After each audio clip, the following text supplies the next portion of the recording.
What if I told you that one of the most powerful families in history, a dynasty whose name alone could unsettle kings and ministers alike, was undone not by armies, assassins, or revolutions, but by a single reckless gamble?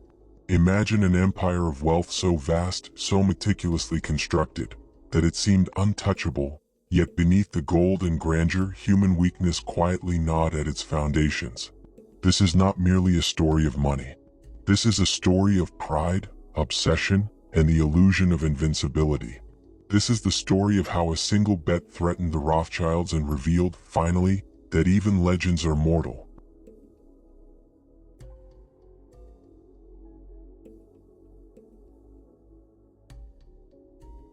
Chapter 1: The Rise and Glory. Europe in the early 19th century was a continent ablaze with ambition and unrest. Empires collided, revolutions surged, and kings teetered on the brink of ruin. It was a time when armies could topple thrones overnight, yet wealth held an invisible, irresistible power. In this chaos, a family rose from obscurity, the Rothschilds. Traders from a small ghetto in Frankfurt, they built a network of influence that stretched across London, Paris, Vienna, Naples, every capital pulsing with money and power. While generals raised armies, the Rothschilds wielded gold. And gold, in their hands, was mightier than any cannon, sharper than any sword. The Rothschilds were not merely rich, they were omnipresent. Whispers followed them like shadows. Monarchs sought their favor, ministers feared their disapproval, rivals trembled at their ingenuity. Rumors painted them as something beyond men. Visionaries who could foresee events, manipulate markets, and profit from every conflict. And at the center of this storm of power was Nathan Rothschild, a man whose reputation balanced on genius and ruthlessness. Cold, calculating, with nerves of steel, he had the mind of a strategist and the audacity of a gambler. Nathan did not merely navigate the world of finance, he dominated it. Kings and generals, proud men armed with armies, deferred to him. Traders across continents mirrored his every move. Every bond, every loan, every government decision seemed to bend to his will. The Rothschilds were inevitable, a force both feared and admired, untouchable in a world defined by uncertainty. Yet invincibility, as history often reminds us, is a dangerous illusion. Confidence breeds arrogance. Arrogance blinds. And pride, once unchallenged, can become the architect of its own ruin. The family dazzled Europe for decades. They built palaces with halls that gleamed like sunlit gold, hosted banquets where wines flowed and laughter echoed, and moved through the corridors of power as though the world itself were theirs to command. Their influence was absolute, or so it seemed. But envy, like a shadow, never sleeps. Those who had once bowed in awe began to murmur, questioning the extent of their power. Was it a carefully constructed myth? Could even the Rothschilds be human, fallible, vulnerable? It was during one such moment of scrutiny that the fateful wager arrived. In a Parisian salon, thick with smoke, music, and murmurs of intrigue, Nathan Rothschild faced a challenge unlike any before. A rival, dripping with scorn, proposed a gamble, not of coins or bonds but of reputation itself. "If you are truly master of fate," the man sneered, "then stake what defines you and prove your genius to all of Europe." Nathan's eyes glinted, sharp and calculating. A faint smile curved his lips and he accepted. The Rothschilds would wager their empire of perception, their hold over kings and markets, their very aura of invincibility. And with this decision, a game began that would test not merely their wealth, but their unity, courage, and human frailty. At first, the gamble seemed genius.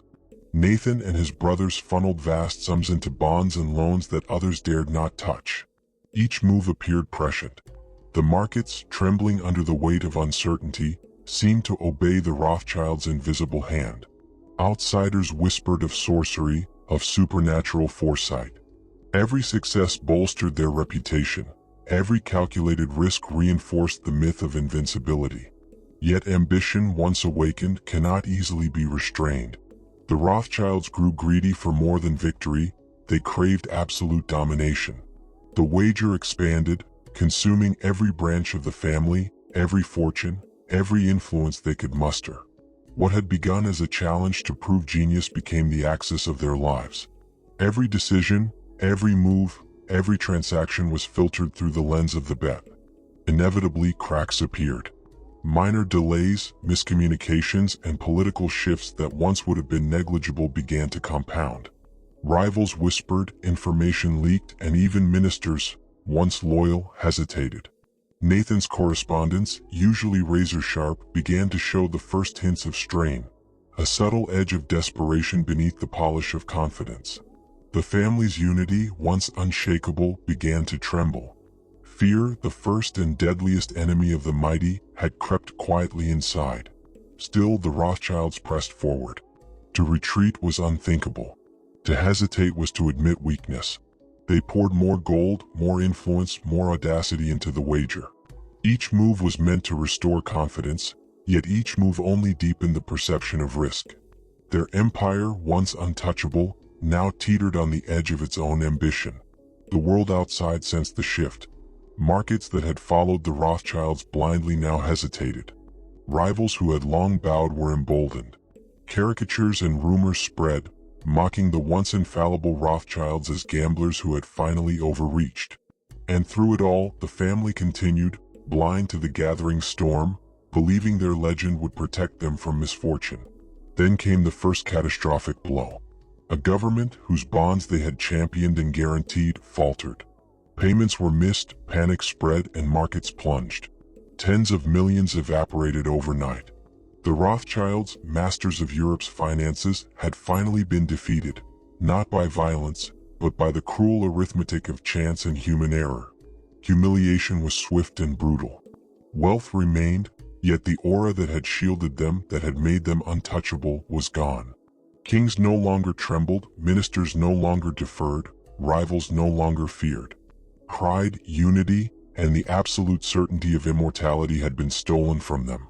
Even as whispers of betrayal and miscalculation spread across Europe, the Rothschilds clung to one last comfort: survival. They had endured worse storms and obscurity. They had built empires from scratch. They would endure this. But the realization dawned, painfully, that survival was not victory. The wager had changed everything. It had shown them the fragility of human ambition, the limits of even unmatched genius, and the terrifying truth that the higher one climbs, the more spectacularly one can fall. The stage was now set.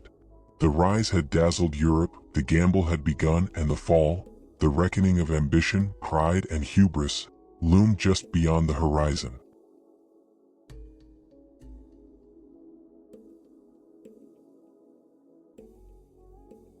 Chapter 2: The Bet Unravels.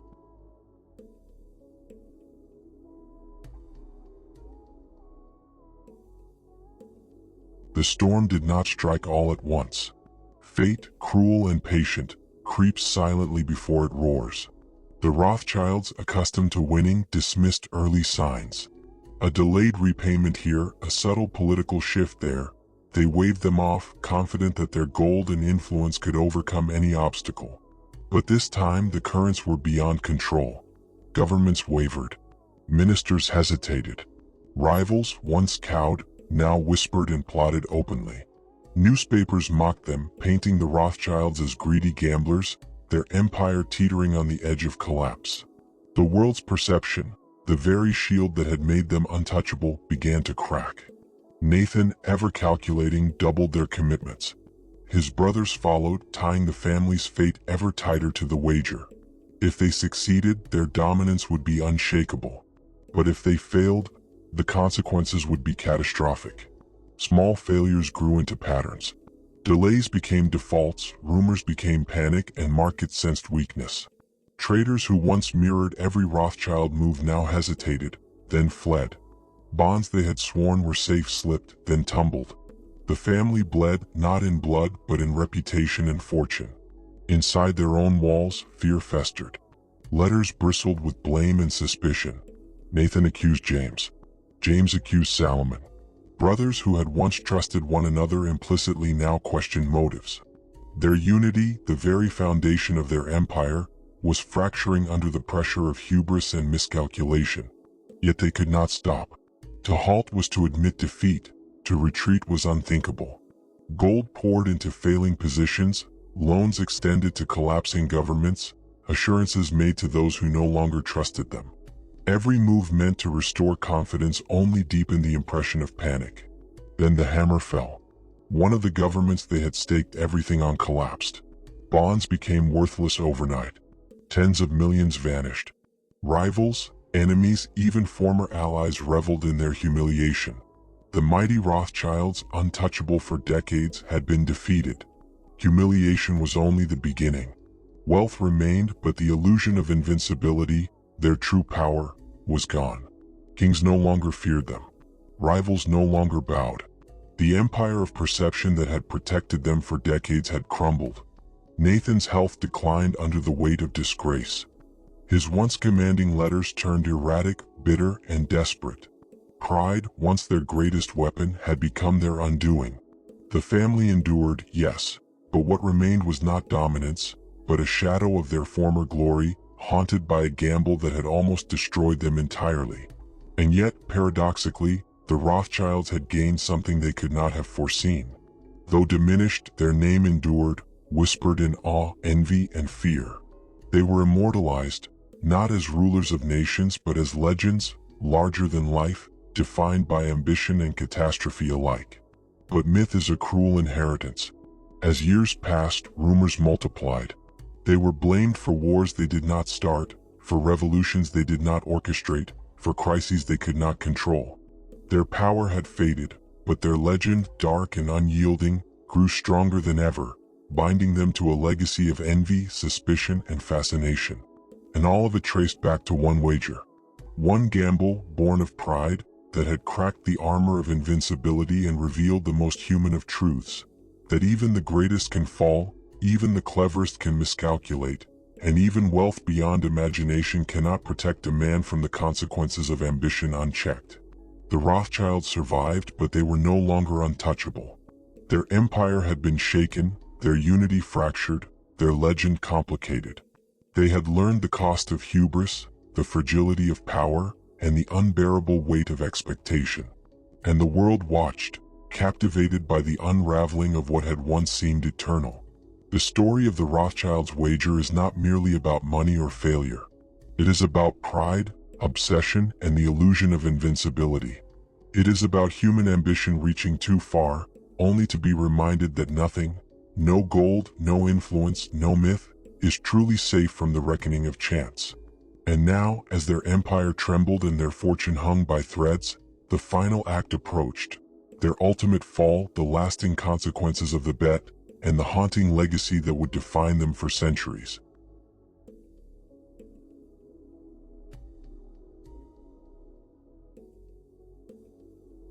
Chapter 3: The Fallen Legacy.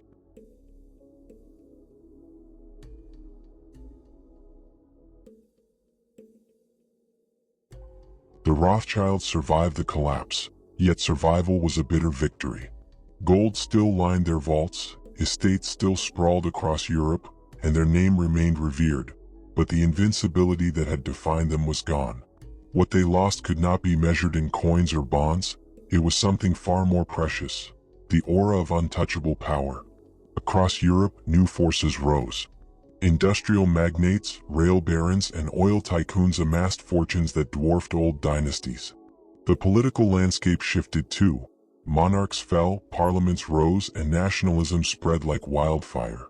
Where once a king's nod had made or broken the Rothschilds, now they faced a world they could no longer bend.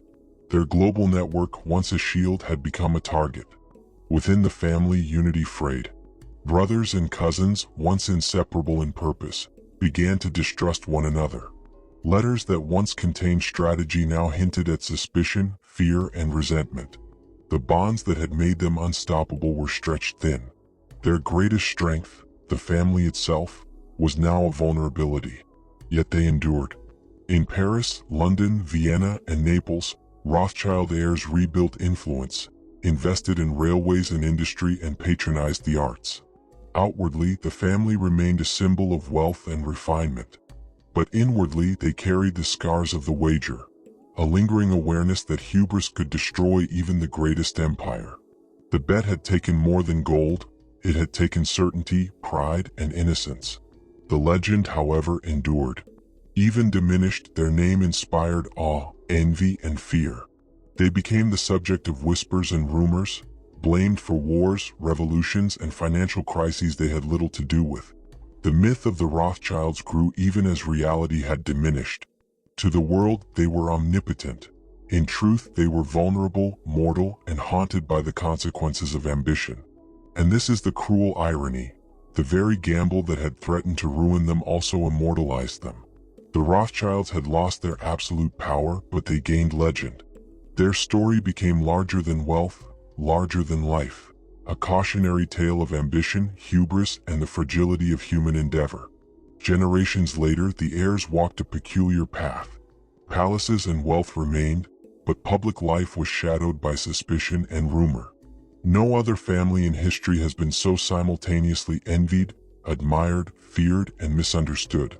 Every rumor, every caricature, every conspiracy traced back to that single bet, a gamble that shattered the myth of infallibility. The Rothschild story teaches something unsettling and profound. Empires built on trust are more fragile than those built on stone. Power, once questioned, unravels faster than gold can be counted. And the greatest danger for those atop the world is not defeat by rivals, but the blindness of believing themselves invincible. Their name lives on. Their wealth persists, but the empire, the myth of unassailable dominance, was forever changed. The wager revealed that no dynasty, however mighty, can outwit chance or human weakness.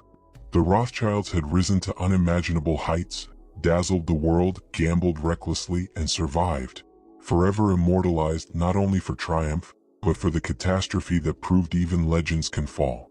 And so, when you hear their name today, spoken in awe, whispered in conspiracy, or feared as the shadow of power, you are hearing not the echo of present dominion, but the ghost of a legend forged in gold, ambition, and a single bet that changed everything. The Rothschilds' fortune endures, yes, but it is a fortune shadowed by history, myth, and the haunting lesson that the higher one rises, the more spectacular the fall can be. Their story is not merely about money. It is about ambition, pride, vulnerability, and the enduring power of legend. The world remembers the Rothschilds, not just for what they built, but for what one reckless wager revealed. That even the mighty are mortal, even the invincible can fall, and that the price of hubris is eternal. If you found yourself captivated by this story, and want to uncover more tales of ambition, power, and history's hidden truths, make sure to subscribe to our channel. Join us as we explore the stories that shape the world, one fascinating tale at a time. And as you reflect on their story, remember, even the mightiest can stumble, even the cleverest can falter, and history, relentless and patient, always waits to remind us that no one, not even legends, can escape the consequences of their choices.